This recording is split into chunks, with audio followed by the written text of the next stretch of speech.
Welcome back. It is Friday, January 7th, and this is my daily keto tracking, episode 37. I want to take just a minute for anyone new watching to kind of explain what I'm doing. I'm recently starting on a strict ketogenic diet, so I am using this as kind of an accountability. I've got some friends and family who are watching and holding my feet to the fire, and I use this to track and show exactly what I eat each day and what effect it has on me. Everybody will react differently to different things, and I want to see exactly what effect different foods and different carb levels and different distribution of carbs, fats, and proteins has on me in particular. I don't tell people how to do a keto diet. I'm just looking at this experiment on me and what effect it has on me. So one thing I do is I record exactly everything that I eat and drink each day and what the breakdown of that is. Trying to keep carbs as low as possible, but definitely want to stay under 20 for now, just to see what effect it has. So I show total carbs, uh, grams of fat, grams of protein, and what percent of the total calories that is. Total calories for yesterday was 2235. Trying to stay away from sugars, added sugars at all. Each day I will post a picture of me on the scale. So this is me this morning at 250.2. Then I'll have a summary tracking. So 250.2 today.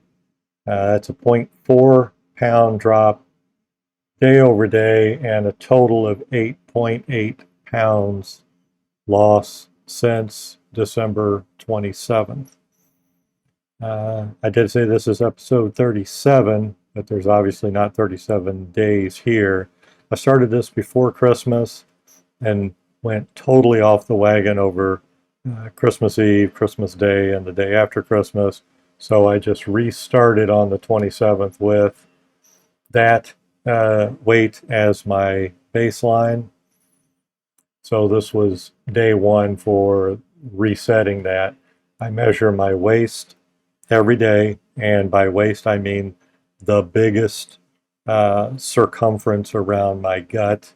And I have lost an inch, which is about what you should with the 8.8 pounds loss. It should be about 1 inch for every 8 pounds of loss. So that's about right.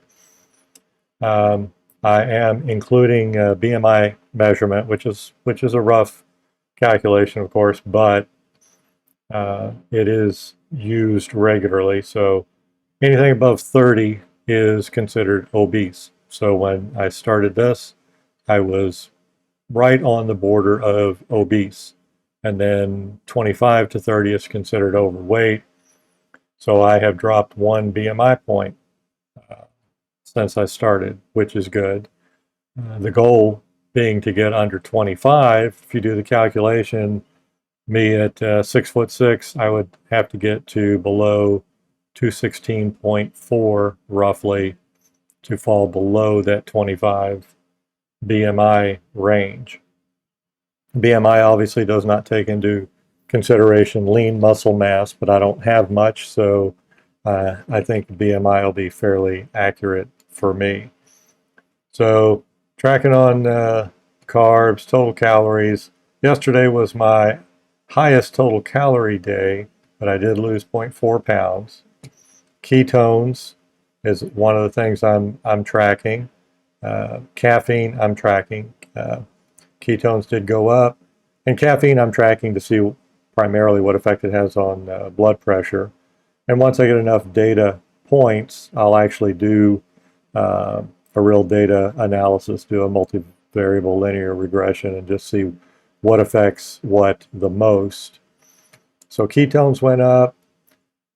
blood glucose went up, and right here I ran out of test strips for the meter I was using, and I have to order those online, so I just stopped at Walgreens and grabbed one of their glucose meters. So these two readings are from that Walgreens meter, which I think is probably reading a bit high, but I'll just use that going forward. It'll still be a good relative comparison. And blood pressure was relatively unchanged. Tracking the weight loss on a graph is the dark blue line, and my brother asked me to add a trend line in there. So that is the light orange color there. It is a polynomial 3-degree, had the best fit and the highest R squared value at 0.974, with 1.0 being a perfect fit, but that was the best fit for that trend line.